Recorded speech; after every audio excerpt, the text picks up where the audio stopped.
Hola, buen día. Vamos a iniciar la clase del día de hoy. El tema es acerca de microscopía. Ya sabemos que la microscopía es la técnica que vamos a utilizar principalmente para observar los tejidos, para observar las células. Entonces, esta es una clase sumamente importante y pues nosotros les vamos a dar las bases teóricas aquí en esta clase por si en algún futuro ustedes tienen contacto con un microscopio. Entonces, vamos a comenzar eh, pues definiendo la microscopía. En general sabemos que la microscopía es un conjunto de técnicas y métodos. ¿Okay? Cuando hablamos de microscopía hablamos de estas técnicas o estos métodos que nos ayudan a que nosotros podamos observar las cosas que no podemos ver a simple vista. ¿Okay? Entonces nos hace visible los objetos que queremos estudiar, que porque son demasiado pequeños no los podemos ver con el rango de resolución del ojo normal. Entonces lo que hacemos es que mejoramos los rangos de resolución al poner lentes y aplicar entonces varios tipos de luz, ¿no? Entonces podemos ver que la luz puede ser una luz blanca visible, que esta luz entonces atraviesa el espécimen o en los tejidos o simplemente choca en contra de ellos para nosotros poder identificar lo que queremos observar. Entonces vemos que puede ser un microscopio óptico, simple, ¿verdad? Sencillo, o un microscopio compuesto. También podemos hablar de los microscopios de contraste de fases, en los cuales la luz incide en varias secciones, en varias regiones del tejido. Y por último tenemos el microscopio de campo oscuro, que estos son algunos, nada más algunos de los ejemplos que podemos ver como ejemplos de luz de microscopía, eh, perdón, de luz blanca, ¿verdad? Que nos ayuda para la microscopía óptica, ¿no? Pero también podemos ver que hay otros microscopios, como por ejemplo los microscopios de luz invisible, en los cuales la luz no es un factor que sea importante para que entre al ojo, sino que lo que va a ocurrir aquí es que hay una serie de factores, ya sea por ejemplo la presencia de luz ultravioleta o la presencia de electrones en los cuales nosotros podamos hacer que se generen imágenes y que estas imágenes posteriormente sean captadas por un computador y que nosotros las podamos ver a través de este computador. Y vemos entonces principalmente el microscopio de fluorescencia y hablamos también del microscopio electrónico. El microscopio electrónico puede ser un microscopio de barrido o un microscopio de transmisión. Los microscopios en general tienen una serie de propiedades que es necesario que ustedes las conozcan. Hablamos de primera propiedad del microscopio, de la microscopía en general, y es el poder de amplificación. Cuando hablamos del poder de amplificación, hablamos de la relación que existe entre el diámetro aparente de la imagen y el diámetro o la longitud del objeto. Entonces aquí casi siempre nosotros hacemos una relación de qué tanta o cuántas veces se va a amplificar una imagen que nosotros queremos observar y esto va a depender mucho de el tipo de lente que nosotros utilizamos. Normalmente los microscopios traen un lente que se llama lente ocular y trae otro lente que se llama lente objetivo, ¿no? Los lentes objetivos pueden ser variables y hablamos de lentes que pueden ir de 4X, 10X. En algunos microscopios el objetivo de 10X es reemplazado por un microscopio, perdón, por un objetivo de 20X y hablamos también de un objetivo de 40X, ¿no? Estos tres son los que más comúnmente trae un microscopio. Existe un cuarto objetivo, que es el objetivo de 100X, pero la diferencia es que este objetivo de 100X es un objetivo eh, para utilizar con aceite de inmersión. Bueno, el objetivo con el que nosotros usualmente estudiamos tejidos a profundidad es el objetivo de 40X, ¿no? Este entonces va a ser uno de los objetivos que casi siempre vamos a utilizar en las prácticas del primer parcial.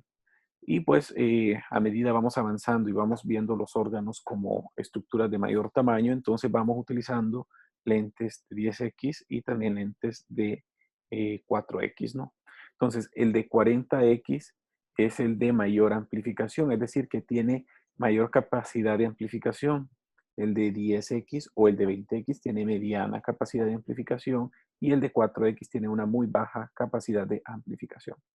Pero el objetivo no es el único lente que tiene capacidad de amplificación, sino que también el lente ocular, que es el lente que nosotros tenemos más cerca al ojo, ¿verdad? Cuando nosotros vemos al microscopio, que es el lente que nosotros vemos a primera instancia, es un lente que usualmente tiene una capacidad de amplificación de 10x, ¿no? Entonces, ya tenemos dos lentes y para nosotros poder determinar la capacidad de amplificación de un microscopio, nosotros multiplicamos la capacidad del lente objetivo con la capacidad del lente ocular. Recuerden que la del lente ocular siempre va a ser 10x. Y entonces, si nosotros estuviésemos utilizando, por ejemplo, un objetivo de 40x, entonces vamos a multiplicar 40 por 10, entonces nos va a dar 400, ¿verdad? Entonces, esta sería la capacidad de amplificación de un lente, ¿ok? Mejor dicho, de una imagen cuando nosotros estamos utilizando este objetivo, ¿no? Porque el ocular va a ser el mismo, ¿verdad? A menos de que el microscopio traiga la especificación, ¿verdad? De que el ocular de sus, en su microscopio, pues no sea de 10x, pero en general, ¿verdad? La amplificación de estos microscopios, ¿verdad? Lo más común es que sea de 10x. Entonces recuerden que esto es lo que vamos a encontrar, ¿verdad? Multiplicamos estos dos valores, entonces por esto nosotros decimos que la capacidad de amplificación de esto, de, este, de esta imagen, ¿verdad? Es de hasta 400 veces o 400 diámetros, ¿verdad? De lo que estamos observando. Entonces, esta es la primera propiedad en general de la microscopía, ¿no? Entonces, hablamos también de la segunda propiedad, que es el poder de resolución. Cuando hablamos de poder de resolución, vamos a decir que es la distancia mínima que existen entre dos puntos próximos y que pueden verse separados. Cuando existen dos estructuras que son definidas claramente una de otra, y nosotros podemos verlas separadas, ese espacio que entre esas dos áreas, pues va a ser el poder de resolución. En el microscopio óptico, el poder de resolución es de 0.2 décimas de micrómetro, ¿verdad? O más específicamente 0.25 micras, ¿verdad? Que sería lo que nosotros podemos identificar a través de microscopía óptica, ¿verdad? Con un buen corte histológico y con un microscopio adecuado, ¿verdad? Que tenga una buena capacidad de amplificación y pues podamos observar imágenes nítidas a través de él. Entonces, esto es sumamente importante, entonces también es otra de las propiedades que se deben de tomar en cuenta, ¿verdad? Para estudiar la microscopía.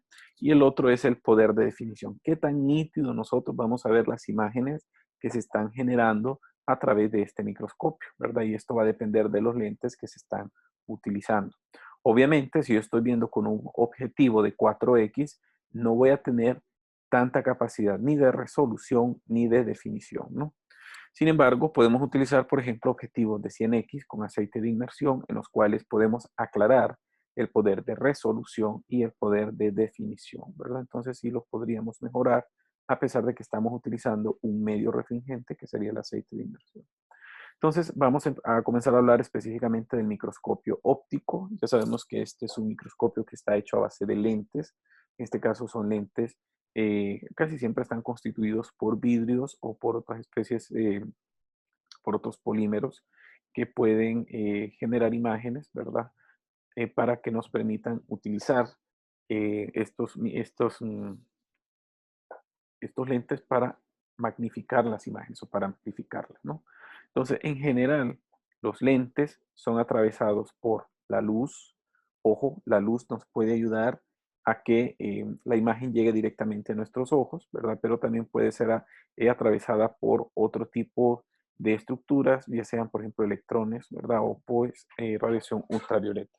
Entonces, lo importante aquí es de que el microscopio óptico tiene que ser atravesado por luz o tiene que ser atravesado por fotones, ¿no? Cualquiera de las dos. Recuerden que la fotón es la partícula de la luz.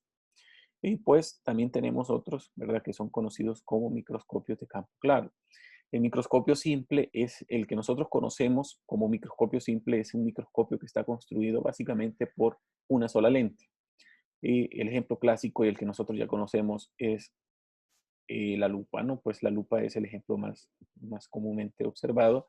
Y en segunda instancia tenemos este microscopio, ¿verdad? Que fue el primero que utilizó Lewis Hooke cuando hizo sus observaciones y describía, por ejemplo, los espermatozoides, algunas bacterias. ¿Okay? Entonces, él ponía la estructura en esta puntita de acá y esto que vemos aquí es el lente. Entonces, al otro lado, él ponía su ojo y podía observar la estructura que él quería pues, determinar o estudiar. ¿No? Entonces, aquí vemos que el lente lo que genera es una magnificación de la imagen y esta pues, es percibida por el ojo dependiendo qué tan cerca o qué tan lejos se encuentre de obviamente del lente, ¿no? El microscopio compuesto entonces es el microscopio que va a estar constituido por más de una sola lente, ¿verdad? En este caso hablamos de los lentes objetivos más el lente ocular. Entonces por eso los microscopios que nosotros utilizamos usualmente son microscopios compuestos y pues los objetivos pues tienen que ser transparentes, ¿verdad? Y tienen que permitir el paso de los fotones para entonces se pueda generar la imagen, se pueda amplificar esta imagen. Bueno, entonces, cuando hablamos del microscopio compuesto, nosotros vemos que el microscopio compuesto va a estar constituido por dos sistemas básicos. Uno que es el sistema mecánico, que básicamente es el armazón, ¿verdad?, del microscopio, el armazón y el soporte del microscopio, que incluye estructuras de movimiento. Y el otro que es el sistema óptico. El sistema óptico es básicamente el lugar donde se encuentra la generación de la luz y donde la luz atraviesa. Entonces hablamos de los lentes, de las piezas en general que son atravesadas por la luz. Entonces, estos son los componentes del microscopio compuesto que tienen o que se incluyen, mejor dicho, en el sistema mecánico. Hablamos de la cabeza del microscopio, el brazo del microscopio, la platina, la base, ¿verdad? Así como el tornillo macro y micrométrico, el revólver y el diafragma. Recuerden que todas estas estructuras son estructuras que básicamente se encargan de mover y de soportar en general, microscopio, ¿no? Cuando hablamos de mover, hablo de mover el espécimen, por ejemplo, ¿verdad? A través de los tornillos macro y micrométricos, la platina y la base, por ejemplo, que también se encargan de generar desplazamientos siempre en una misma base. Pues ya lo vamos a ir viendo. Y luego tenemos el sistema óptico, que aquí básicamente es el sistema que se encarga de la generación de la imagen. Y para eso tenemos entonces los oculares y los objetivos, que ambos son importantes porque pues a través de ellos se generan y se amplifican las imágenes, ¿no? El condensador es importante porque es la parte del microscopio que se encarga de, como su nombre lo dice, condensar la luz. Entonces de esa manera pues generar imágenes más claras con un fondo eh, más contrastante, ¿no? Con el corte o el preparado que estemos observando. Y por último tenemos la lámpara o la fuente lumínica, ¿ok? Actualmente se utilizan, bueno, pueden haber lámparas que pueden ser lámparas de bombillos o de bujías usuales, que serían las lamparitas de los microscopios, ¿verdad? Pueden ser las bujías normales que ustedes ya conocen, o también tenemos otras fuentes lumínicas, como por ejemplo las que actualmente se están utilizando, que son hechas a bases de luz LED. Entonces, esto es lo que conocemos. Este es el microscopio, ¿verdad? Esta es una imagen muy parecida a la que tenemos en los microscopios de laboratorio de embriología. Y pues vamos a ir conociendo algunas de sus partes, ¿no? Aquí tenemos los oculares en estas estructuras. Recuerden que justo aquí es donde está em, el lente ocular, ¿verdad? Que dijimos que tenía un aumento de 10x. Luego tenemos aquí a este nivel tenemos el revólver. Recuerden que el revólver sostiene o sujeta a los cuatro objetivos. Estos de aquí serían los objetivos. Recuerden que los objetivos son 4, usualmente son 4. El de 4X que va a venir rotulado con esta cintilla roja. El de 10X que viene rotulado con esta cintilla amarilla y el de 40X que viene rotulado con esta cintilla azul. Y por último tenemos este otro de acá que viene rotulado con una cintilla blanca, que es el objetivo de 100X. Recuerden que este es usable con aceite de inmersión. Acá abajo tenemos un círculo en el cual se encuentra un diafragma y adentro está incluido el condensador, que aquí más o menos se mira el lente del condensador. Cuando digo lente me refiero a que si es un vidrio, ¿verdad? Que es un vidrio sumamente grueso que hace de que la luz que es disparada desde aquí hasta acá, pues pueda condensar este haz de fotones y que este posteriormente sea atravesado, ¿verdad? Hacia el tejido que encontramos a este nivel. La lámpara, pues, es el lugar donde se genera la luz. Y pues aquí tenemos la cabeza, que esta es parte más propiamente mecánica, que es la que se encarga de sustentar los oculares. Luego tenemos el brazo de potencia o el brazo de sostén, que es toda esta estructura que sostiene el sistema ocular superior hacia la base del microscopio. Luego tenemos acá la platina de desplazamiento, que esta hace desplazamientos, ya sea en círculo, en adelante hacia atrás o hacia los lados, ¿no? La platina, que es la base donde encontramos todo básicamente, y los tornillos macrométricos, que es este grande que está acá, y el micrométrico, que es este pequeño que vemos a este nivel.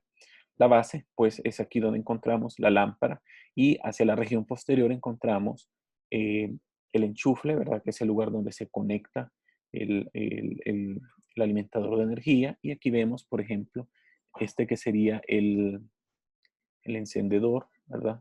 Y por aquí tenemos el regulador de la cantidad de luz, ¿verdad? Que es un regulador de la cantidad de luz que va a ser disparada a través de la lámpara.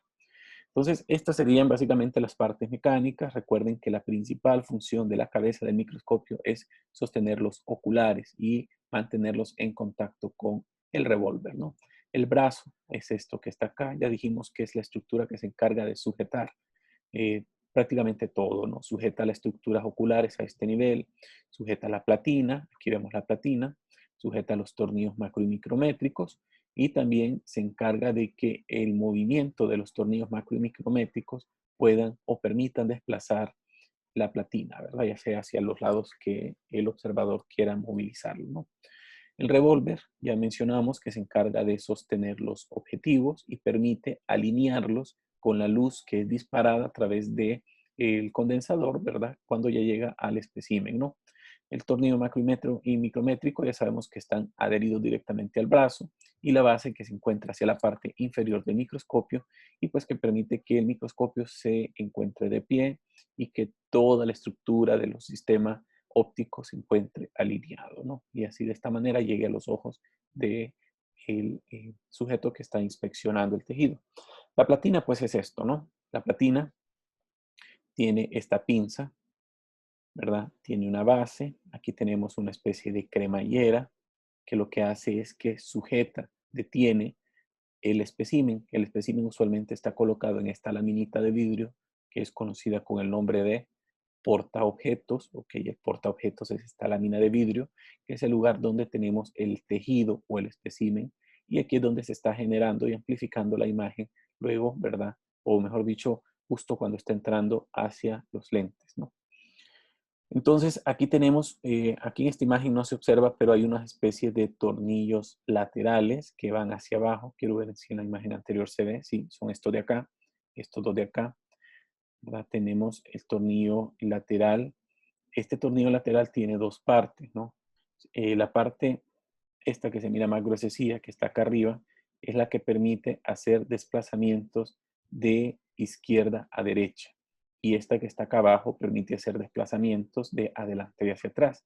Y cuando combinamos ambos movimientos, ya sea de la parte más gruesa y la parte más delgada de estos tornillos laterales, entonces se pueden generar movimientos en círculo, ¿no? Entonces nosotros podríamos hacer eso perfectamente. Bueno, recuerden que aquí la base es el área donde se va a colocar la imagen, perdón, donde se va a colocar el portaobjetos y aquí es donde se va a encontrar este espacio o esta perforación que es aquí donde va a ocurrir o va a ser atravesada por la luz que es procedente del condensador. Aquí tenemos, este es el carrito desplazador, vean ustedes que está debidamente señalado, ¿verdad? Con estas eh, pues con estos, ¿cómo se llama? Esta regla milimétrica, ¿verdad? Si nosotros quisiésemos hacer movimientos más finos, pues incluso milimetrados, pues podríamos hacerlos. Si un caso, ¿verdad? Nosotros quisiéramos contabilizar qué tantos milímetros se está moviendo o de una zona hacia otra zona en el corte histológico que estamos observando, ¿no? Y bueno, esto entonces en cuanto a la platina. En cuanto al tornillo macro y micrométrico, pues este nos ayuda a hacer desplazamientos. Obviamente el macrométrico nos permite hacer desplazamientos más amplios, de mayor dimensión, y por eso nos ayuda a hacer enfoques y a generar imágenes con una resolución mayor, pero cuando hacemos desplazamientos amplios, ¿no? Este nos sirve mucho cuando estamos observando con un lente ocular de 4X principalmente, aunque con el de 10X o 20X pues también nos podría servir, solo que el movimiento tiene que ser un tanto más lento, ¿verdad? Más despacio para evitar que la lámina se aproxime demasiado al portaobjetos y se quiebre. Luego tenemos el lente, el tornillo micrométrico, que en este caso sí hace desplazamientos que son sumamente cortos, y por estos desplazamientos cortos nosotros podemos observar con lentes que son o que tienen ¿cómo se llama? El poder de amplificación de más o menos unos 40X o 100X, ¿verdad? Dependiendo el objetivo que estemos utilizando. Y por eso entonces nos va a ayudar a hacer enfoques mucho más precisos, incluso que el tornillo macrométrico, ¿no? Entonces, gracias al tornillo micrométrico, nosotros podemos eh, enfocar muy bien los tejidos que queremos observar, y pues principalmente se utiliza con objetivos de 40X o de 100X, ¿ok? No quiere decir que cuando estamos viendo, por ejemplo, con 4X o 10X, pues no utilicemos el tornillo micrométrico, ¿no? Claro que sí lo hacemos, pues porque primero enfocamos desde el punto de vista macrométrico para hacer un enfoque inicial y luego hacemos un enfoque final con el tornillo micrométrico para mejorar ese enfoque de ese tejido que estamos observando, ¿no?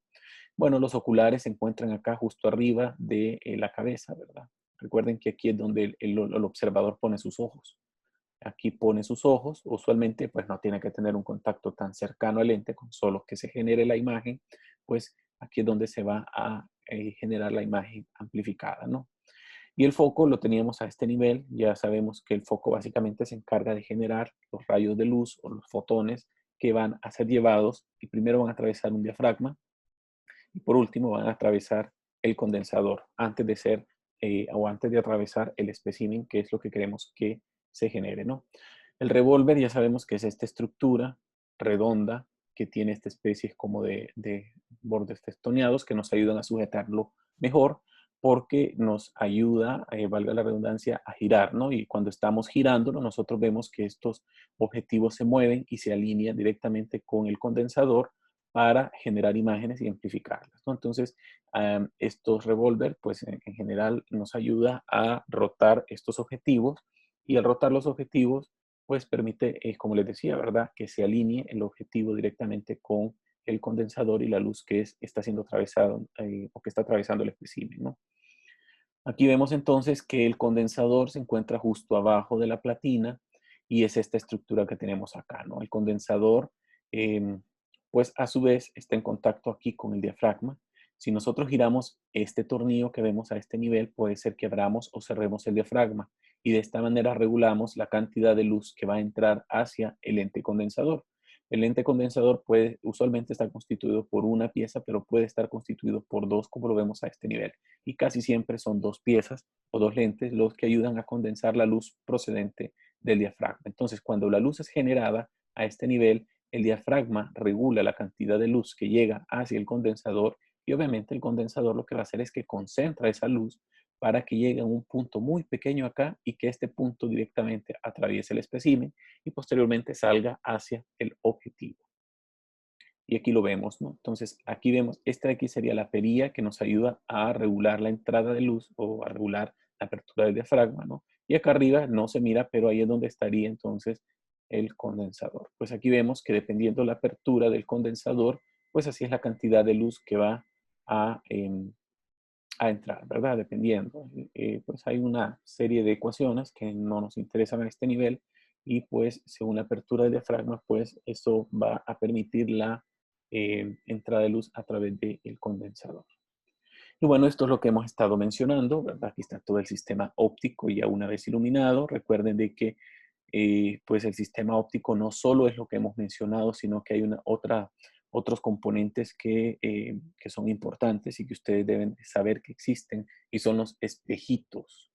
Los espejitos, estos espejitos lo que hacen es que permiten el choque de imágenes. El primer espejito lo encontramos a nivel de la base del microscopio y es este que está acá.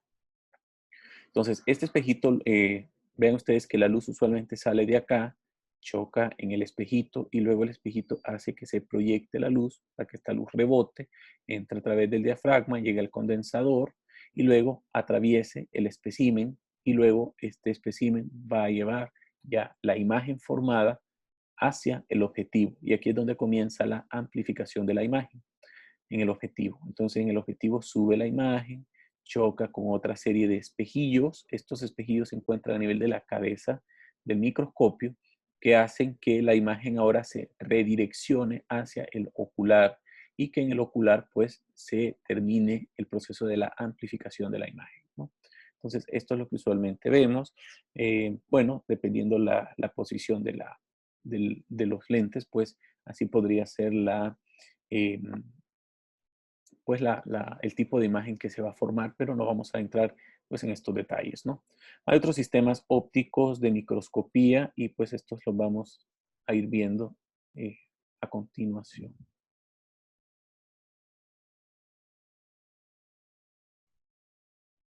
El primero que vamos a ver es el microscopio de contraste de fase. Y pues como su nombre lo dice, lo que hace es que genera una especie de contraste para permitir el estudio de los tejidos, ¿verdad? Como en su nombre lo dice, en diferentes fases, ¿no? Y para eso, pues requiere una serie de, vamos a decirlo así, de filtros y estos filtros nos ayudan a generar estos tipos o estas diferentes fases.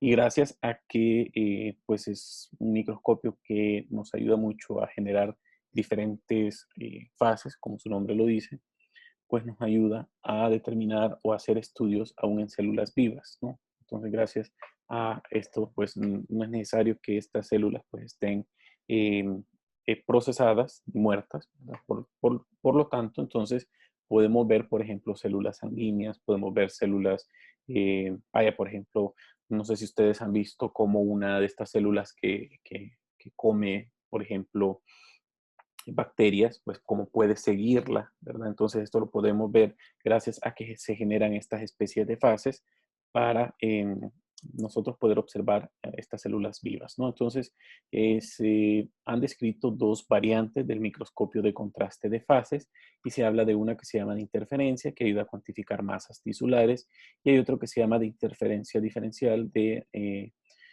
Nomarsky, ¿verdad? Que usualmente es el que se usa para ayudar al estudio de las propiedades de la superficie de las células, ¿no? Entonces aquí vemos básicamente la parte externa de la célula, como una célula de estas, pues tiene ciertas características microscópicas que pueden ser observadas a diferentes fases. Entonces, en este nivel, eh, pues existe la luz, ¿no? Usualmente hay o existe el diafragma que nos ayuda a regular la cantidad de luz y aquí pues se pone una especie de anillo que en este anillo pues se va a generar eh, una especie de cancelación de cierta cantidad de luz. Vean ustedes que solamente hay unos fotones que pasan hacia la orilla. Entonces, al cancelar esta cantidad de luz, ¿verdad? Cancela la amplitud de la fracción de la luz refractaria que sube. Entonces se va a producir una especie de contraste de fases cuando llega justo a donde se encuentra el espécimen. Entonces, en el espécimen, la luz que llegó procedente de ciertas regiones de esta luz que fue disparada o de este condensador va a chocar con áreas diferentes y de esta manera es como va a generar la luz o va a generar diferentes imágenes en diferentes fases. Entonces, pues de esa manera, pues va a producir como una especie de contraste de imagen en la misma imagen, ¿no? Entonces aquí la muestra, como les digo, usualmente es una muestra que no ha sido teñida, que no ha sido coloreada, que no ha sido procesada, entonces puede, ¿cómo se llama?, generar estas imágenes con ciertas dimensiones o con ciertas fases, ¿no? Ahí también en este microscopio encontramos estos tubos refractarios que lo que hacen es que diversifican la luz en diferentes vías, generándose índices de refracción que pueden ser mayores y menores y de esta manera hay haces luminosos que pueden quedar afuera del haz luminoso principal y de esta manera es como las diferentes ondas de luz que llegan hacia la muestra pues generan diferentes contrastes, ¿verdad? O diferentes fases, ¿no? Una vez ya se ha generado la imagen en la muestra, vean ustedes que la luz que no fue obstaculizada, ¿verdad? Puede ser enviada hacia el objetivo y en el objetivo pues va a continuar nada más su dirección con la diferencia en que ya ha sido amplificada, ¿no? Y por último, hay otro anillo, que es un anillo de fase, que también ayuda a regular la cantidad de luz que va a llegar hacia el plano donde se va a formar la imagen. Entonces, de esta manera, vean ustedes que se forman diferentes imágenes. Por ejemplo, aquí vemos estos son eritrocitos. Vean que no se miran, imágenes como las que se ven en microscopía óptica, sino que en microscopía óptica convencional, sino de que aquí ya vemos diferentes fases. Por ejemplo, vemos la superficie de los eritrocitos, en los cuales vemos que hay una célula que es bicóncava. ¿Por qué? Porque se mira una especie de hundimiento hacia esta región de acá, ¿verdad? Aquí vemos como una especie de hundimiento, en las cuales vemos también que existen áreas que son oscuras, que usualmente son las áreas más densas, como esta de acá, y vemos otras áreas que son un poquito más claras, que son usualmente áreas menos densas, ¿verdad? Como estas que vemos a este nivel. Entonces, de esta manera se están generando imágenes de diferentes fases, dependiendo la cantidad de material que esté atravesando la luz, ¿verdad? Para generar estas imágenes, ¿no? Entonces, aquí vemos algunas neuronas. Por ejemplo, esta aquí es una imagen de campo claro, microscopía óptica convencional, en la cual no se ha teñido absolutamente nada. Aquí vemos, esta es otra imagen, que esta sí es una imagen que, pues ya la vemos que es una imagen con contraste de fases. Vean ustedes que permite ver cierta tridimensionalidad de las células, incluso vemos las fibras, pero no genera una imagen propiamente tridimensional, ¿no? Sino que vemos una especie de relieve por el choque de los diferentes haces de luces, ¿verdad? O las diferentes ondas de luz que llegan y chocan contra la superficie de las células.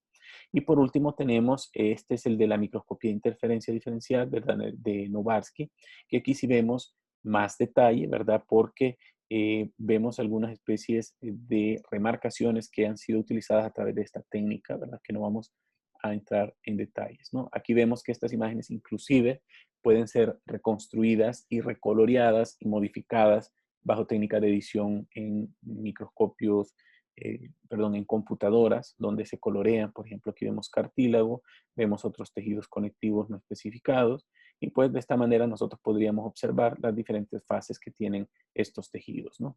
Aquí vemos, por ejemplo, este es un paramecio, vemos que aquí se logran ver algunos flagelos y vemos algunas estructuras, ¿verdad?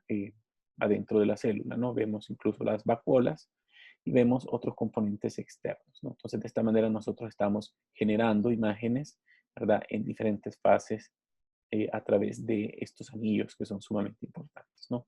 El otro microscopio es el microscopio del campo oscuro. En este caso, la luz no llega directamente al ojo, sino que lo que nosotros observamos es una imagen que, que es el resultado del choque de la luz contra este campo oscuro. Entonces, miren, el uso clínico de este campo oscuro es básicamente la detección de cristales, principalmente en orina, aunque se pueden ser en otros líquidos corporales, y el más comúnmente observado es el cristal de oxalato, ¿verdad? O urato. El oxalato puede ser oxalato de calcio, oxalato de fósforo, ¿verdad? Y los uratos en general, ¿no? Y otra muy importante característica de este microscopio de campo oscuro es que nos ayuda a identificar espiroquetas, ¿no? Las espiroquetas eh, son unas bacterias que tienen forma de espiral, ¿no? Y pues son causantes de varias enfermedades. Eh, Se habla de, por ejemplo, del treponema pálido, que causa la sífilis, que es una de las más comunes. Y también tenemos otra espiroqueta, como por ejemplo la que causa la enfermedad que se llama leptospirosis, que es causada por una enfermedad que se llama, eh, perdón, por una bacteria que se llama Leptospira interrogans.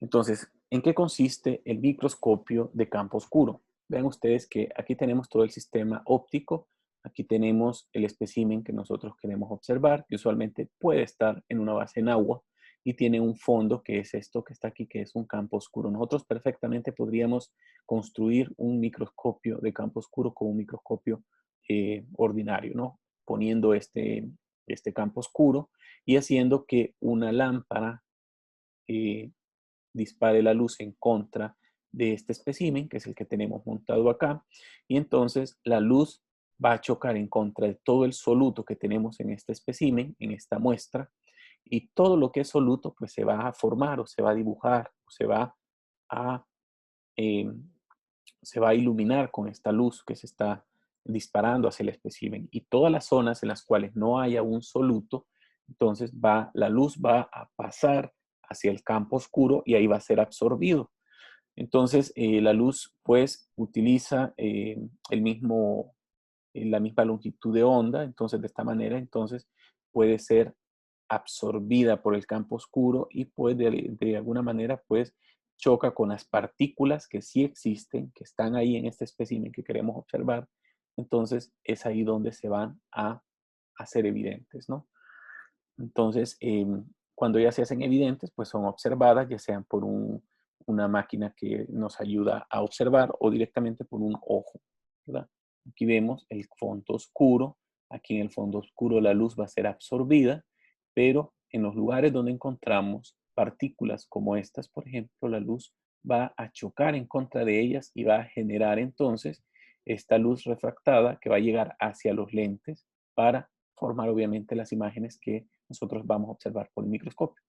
Entonces, básicamente es eso, ¿no? Aquí vemos, por ejemplo, esta es una leptospira en una imagen de campo oscuro. Vean que tiene una forma como de interrogación, entonces es característico del leptospira interrogans. Aquí vemos otras leptospiras. Estas serían los treponemas pálidos, para recordar que esta causan la sífilis. Bueno, el otro microscopio que vamos a mencionar como un ejemplo, ¿verdad? Es el microscopio de fluorescencia. En este caso, pues aquí lo importante es que existen en los tejidos ciertas moléculas que generan fluorescencia, ¿no? Entonces, en este caso, el microscopio de fluorescencia lo que va a hacer es que va a detectar estas partículas fluorescentes en los tejidos a través de la exposición de estos tejidos de la luz ultravioleta. Entonces, si nosotros ponemos luz ultravioleta sobre un tejido, entonces este tejido puede generar su propia fluorescencia. Cuando este tejido genera su propia fluorescencia, nosotros conocemos esto como autofluorescencia, ¿no? Entonces, la autofluorescencia es la fluorescencia natural de todos los tejidos. Y casi siempre esta autofluorescencia está relacionada a la presencia de vitamina A o, por ejemplo, de algunos neurotransmisores. Y luego hablamos de la fluorescencia secundaria, que es cuando se marca con una intención de buscar algo, nosotros marcamos ese algo, entonces se va a generar una fluorescencia secundaria. Eh, Existen algo que se llaman anticuerpos. Estos anticuerpos llegan y marcan específicamente algo en un tejido que nosotros queramos observar y luego estos anticuerpos van a captar esta fluorescencia, ¿no? Lo que se va a inyectar entonces son estos marcadores que se llaman fluorocromos. Los fluorocromos entonces nos ayudan a generar esta imagen de fluorescencia, ¿verdad? Que cuando choca con la luz ultravioleta se va a generar entonces una imagen especial, ¿no? Entonces los fluorocromos pueden ser, usualmente son fluorocromos verdes, aunque pueden ser también de color azul o de color rojo, que son los colores que más comúnmente se utilizan en el campo de la investigación. Entonces aquí vemos qué es lo que ocurre. Existen varios filtros, ¿verdad? Se habla primero del filtro que se llama filtro de excitación. Hay otro filtro que se llama filtro de emisión. El filtro de excitación, en este caso, va a producir luz, una luz que es una luz de tipo monocromática, que esta pues va a tener una sola longitud de onda, ¿verdad? Y esta longitud de onda usualmente va a ser una longitud de onda estrecha, ¿no? Que va a ser disparada a través de una fuente de luz, cualquier fuente de luz va a atravesar entonces este filtro de excitación, ¿no? Entonces, luego va a existir otro que se llama filtro de emisión, que en este caso solo va a permitir la llegada de la luz con una sola longitud de onda, ¿verdad? Entonces, cuando el filtro de excitación produce la luz y el filtro de emisión la recibe, esto entonces lo que va a hacer es que va a limpiar, por decirlo así, la luz y solo va a permitir el paso de la luz ultravioleta, que primero va a chocar con un espejito, que también se encuentra en el sistema óptico del microscopio, y esa luz va a ser proyectada posteriormente a través de un objetivo hacia el espécimen. Entonces, esa luz en el espécimen va a ser una luz ultravioleta, recuerden, ¿verdad? Que va a ser una luz ya filtrada y esta luz ultravioleta entonces va a chocar contra los contra los autofluorocromos, que son por ejemplo, la vitamina A, ¿verdad? Que son propia de la célula, pero usualmente lo hacen con los fluorocromos que se han colocado para detectar lo que nosotros andamos buscando. Entonces, en este caso, se va a generar una imagen que esta imagen sí va a ser absorbida posteriormente por un objetivo y posteriormente, ¿verdad? Él va a ser llevado directamente hacia el ocular para que el detector pueda identificar estas imágenes que se están, obviamente que están llegando o que se están formando después de haber puesto este espécimen o este tejido, ¿verdad? Con estos fluorocromos para identificar estos componentes, ¿no?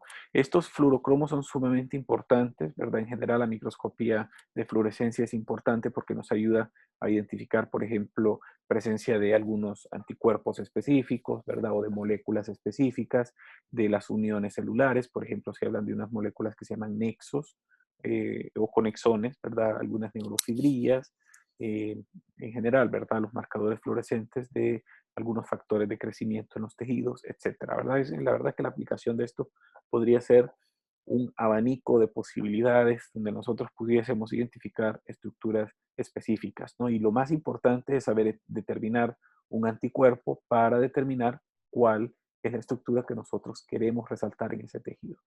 Hay algunos tejidos que no van a generar entonces esta imagen, aunque le estemos poniendo luz ultravioleta. Quiere decir que esos tejidos no tienen lo que estamos buscando. Entonces, esos pues, serían tejidos negativos para la molécula que estamos buscando en esta estructura, ¿no? Y esto que les explicaba anteriormente es lo que vemos acá. Pues aquí ya vemos la luz halógena usualmente, ¿verdad? Llega, entra en contacto, lente dicrómico, luz ultravioleta, se genera la imagen y luego esto pues, va a ser disparado hacia el ocular o hacia una cámara. Esto es un poco más complejo, ¿verdad? Si ustedes quieren entrar en más detalle, lo pueden hacer eh, en sus casas. Y estas son las imágenes que vamos a observar. Aquí, por ejemplo, esta es una imagen muy bonita en la cual nosotros podemos identificar que el color verde está resaltando componentes del citoesqueleto de la célula, en los cuales se identifican estas estructuras que parecen palillos, ¿verdad? Que usualmente son estructuras compuestas a base de actina, perdón. Y entonces vemos que estas células, pues, se le puso un fluorocromo que sea específico para detectar em, la actina, entonces por eso se resalta la actina en esta célula, ¿no? Y aquí vemos otros ejemplos, ¿verdad? De estas imágenes, ¿no?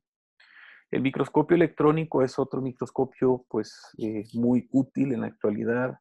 Se utiliza para determinar ciertos tipos de enfermedades, principalmente enfermedades musculares, algunos tumores, ¿verdad? Nos ayudan con el uso del microscopio electrónico.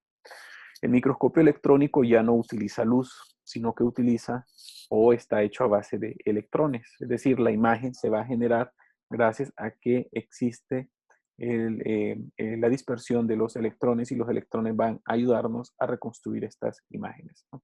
Entonces, vamos a decir de que el microscopio electrónico tiene dos modalidades, ¿no? La primera es una se llama microscopía electrónica de transmisión, y la segunda se llama microscopía electrónica de barrido o de escaneo. Esto es básicamente un escaneo de una superficie.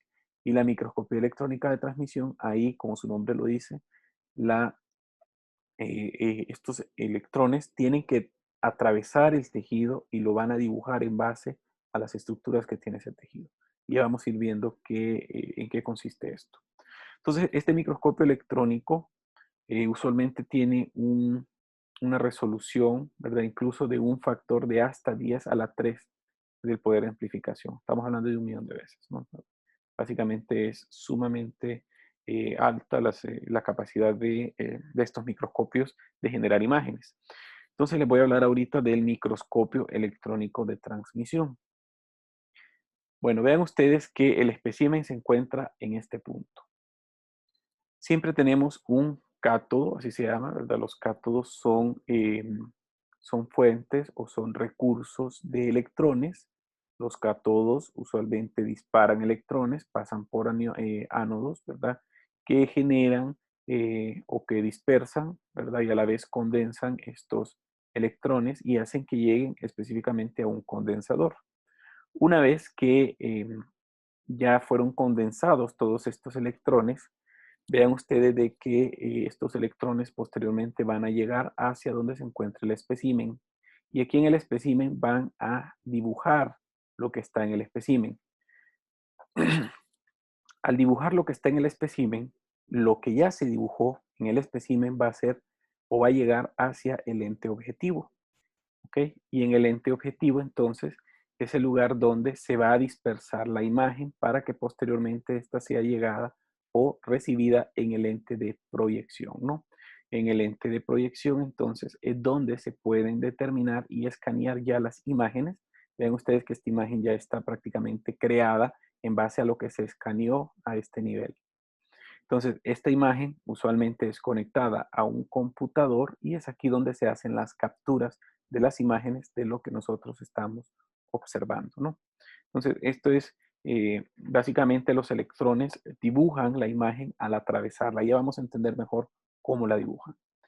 ¿Qué hace el microscopio de escaneo o de barrido? Pues hace algo muy similar, pero en este caso pues la fuente de electrones siempre va a ser a este nivel, pero también existe una especie de detector de electrones, que en este caso pues va a determinar cómo estos electrones llegan y chocan contra el espécimen. En este caso el espécimen no tiene que ser tan delgado y sí tiene que estar cubierto por una superficie de metal que nos ayuda a generar una especie de relieve sobre el tejido que nosotros estamos queriendo observar. Entonces, de igual forma que en el microscopio electrónico de transmisión se disparan electrones, llegan al anodo, llegan a los lentes y empieza como una especie de escaneo de estas imágenes. Estos escaneos llegan posteriormente a través de los detectores de electrones, llegan hacia el espécimen y en el espécimen pues van a chocar contra esta superficie y al chocar contra esta superficie ven ustedes de que estos mismos electrones van a ser escaneados, ¿ok? Por este que es una especie de escáner o detector de electrones que posteriormente va a llevar esta información hacia un computador, donde en este computador se va a identificar lo que se está escaneando. Entonces vean las dos diferencias entre ambos microscopios. Ok, la característica común es que ambos comparten un disparo de cátodo, ¿verdad? O de recurso de electrones, ¿no? Entonces, en estos microscopios de, de transmisión, el haz de electrones entonces atraviesa el espécimen, ¿no? El espécimen usualmente es un corte muy, muy finito que puede ir entre 1 a 3 milímetros de ancho, ¿verdad? Y solamente tienen que tener una micra de grosor, una micra de grosor. Entonces, el haz de electrones choca contra la imagen, ¿verdad? Y nos ayuda entonces a generar esta imagen de esta manera. Entonces aquí vemos cómo todos estos lentes que hemos mencionado anteriormente ayudan a determinar entonces la imagen que se está escaneando, ¿verdad? La imagen pues es una imagen muy fina y que usualmente vemos esto, ¿verdad? Por ejemplo, esta es una mitocondria que nosotros estamos observando por microscopía electrónica de transmisión, en la cual vemos que hay partes que se ven más claras y hay partes que se ven un poco más oscuras, incluso negras. Las partes que están más claras quiere decir que son partes menos densas.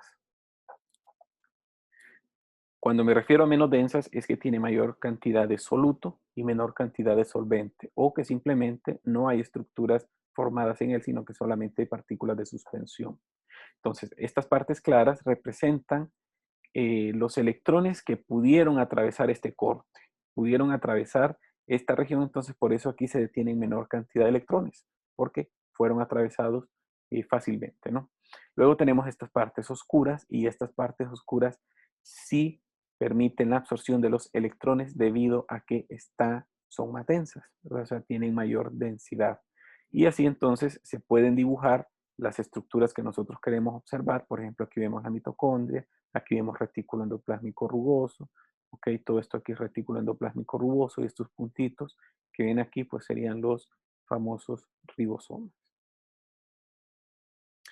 Bueno, esto es algo rápido, simple y sencillamente para que lo retroalimenten después con lo de técnicas histológicas. Em, realmente la preparación de las muestras para microscopía electrónica de transmisión pues van a ser similares a las que nosotros vemos para microscopía óptica convencional, con la diferencia en que usualmente el tejido que nosotros estamos poniendo, lo ideal es que no sea mayor a 1 milímetro cúbico, ¿verdad? Para hacer el corte. La fijación la vamos a hacer con una sustancia que se llama glutaraldehído, con un enjuague o con un amortiguador que nos ayuda a amortiguar el pH, ¿verdad? Un buffer. Y luego se va a fijar con un trióxido de osmio. Luego de haberlo pasado por el glutaraldehído, lo fijamos con un trióxido de osmio. Luego de haber fijado esta muestra, pasamos al proceso de la deshidratación, ¿ok? Y en este caso, pues el tejido se va a filtrar con una resina monomérica, ¿verdad? Que es muy similar al epoxi, que es como una especie de parafina y de esta manera se va a polimerizar. Pero la inclusión se va a hacer exclusivamente en un taco que se llama inclusión de plástico, que es otro polímero, ¿verdad? El plástico es un polímero que permite realizar cortes sumamente delgados, ¿ok? Estos cortes se hacen a través de un micrótomo que se llama micrótomo con cuchilla de diamante, que hace cortes que pueden variar entre 50 a 150 nanómetros de grosor. De hecho, este es el grosor ideal para que se pueda hacer el proceso de la microscopía electrónica de transmisión. Así que este lo tienen que subrayar. Bueno, luego de haber hecho esto, ¿verdad? Viene el proceso de la flotación en líquido, ¿verdad? Esto es un poquito más complejo de explicarlo, pero este corte, como es muy delgado, se pone sobre una base líquida y luego abajo de este corte se pone la rejilla para suspender este corte, ¿verdad? Y que no vaya a quedar doblado o arrugado. El líquido donde nosotros hacemos esta flotación usualmente hace que el tejido se disperse y que lo podamos levantar con estas rejillas para que posteriormente sea puesto al microscopio, ¿no? Estas rejillas usualmente son rejillas de metal, usualmente es cobre, que van a estar revestidas de plástico, ¿verdad? Porque si no estuviesen revestidas de plástico, pues la disposición de los electrones que atraviesan el microscopio pues, puede variar. Bueno, la tinción pues puede aumentar el contraste. Usualmente se hace tinción con algunos metales pesados. Si nosotros queremos ver un mayor contraste en las imágenes que se forman en la imagen del microscopio, ¿no? Aquí vemos el ultramicrótomo, aquí vemos cómo se hacen los cortes sumamente pequeños. Esta es la rejilla, aquí vienen los cortes. Nosotros esto lo ponemos en la flotación de agua para que estas secciones o estos cortes se estiren y luego lo volvemos a recoger con la rejilla para que posteriormente lo pongamos en el microscopio electrónico de transmisión. Y en el de escaneo, pues pasa algo muy similar, ¿no? Aquí ponemos el espécimen, estos serían los lentes que ayudan a organizar los electrones, y aquí entonces se van a detectar los electrones que van a ser llevados hacia el computador. Entonces aquí vemos dos diferencias, ¿no?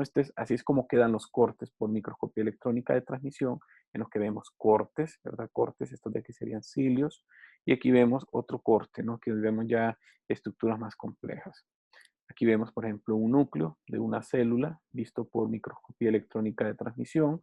Aquí vemos esto de aquí serían núcleos de células. Aquí vemos la pared de un capilar.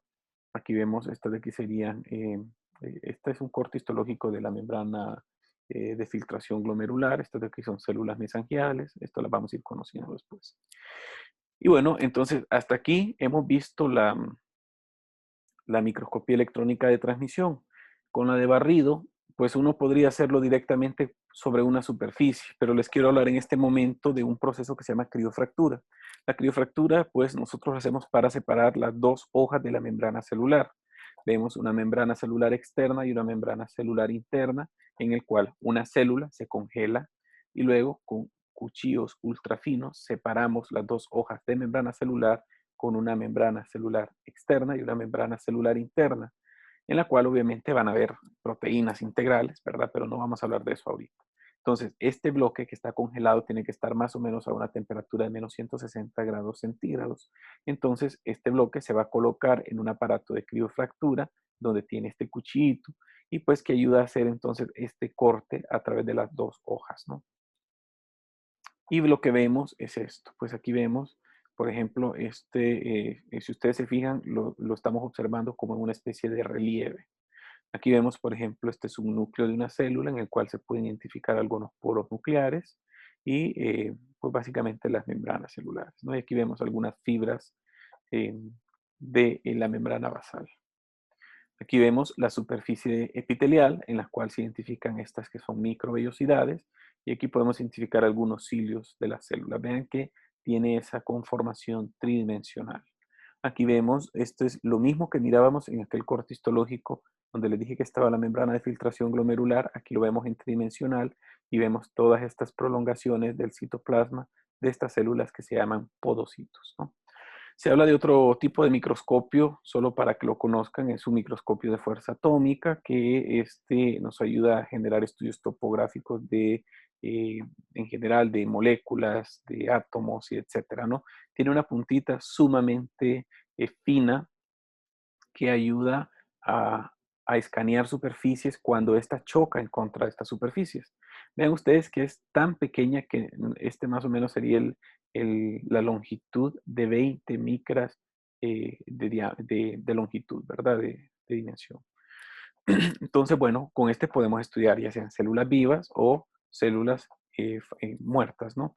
Así como los medios que circundan a estas células, ¿no? Entonces, lo que vemos acá es que ponemos el espécimen en este lado, aquí estaría el escaneo y a medida este se va moviendo, vean ustedes que la imagen láser choca contra la superficie y a medida, vean ustedes que va teniendo contacto va haciendo como una especie de contacto en forma de oscilación. Y cuando llega a una molécula, ven ustedes que la golpea y la onda que genera ya no es igual a la onda que tenía acá abajo. Entonces, de esta manera, eh, el rayo láser que estaba golpeando la superficie a este nivel, entonces va a dejar o va a generar, ¿cómo se llama?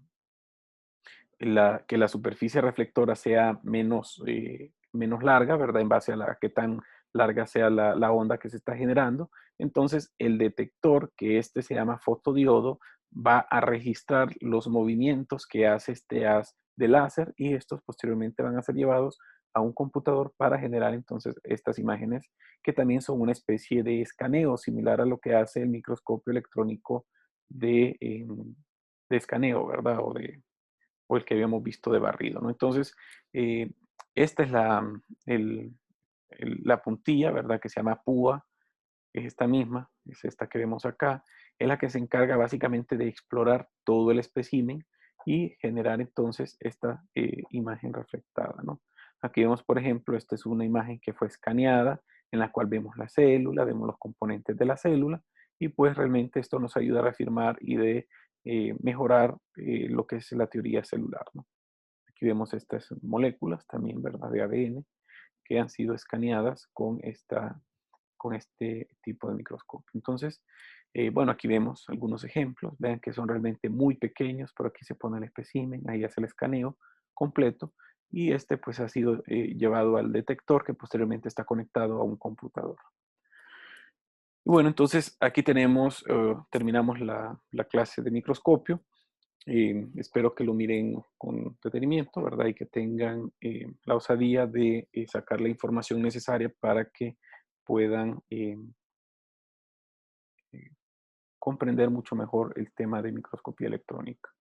Y nos vemos el día de mañana con el siguiente tema. Hasta luego.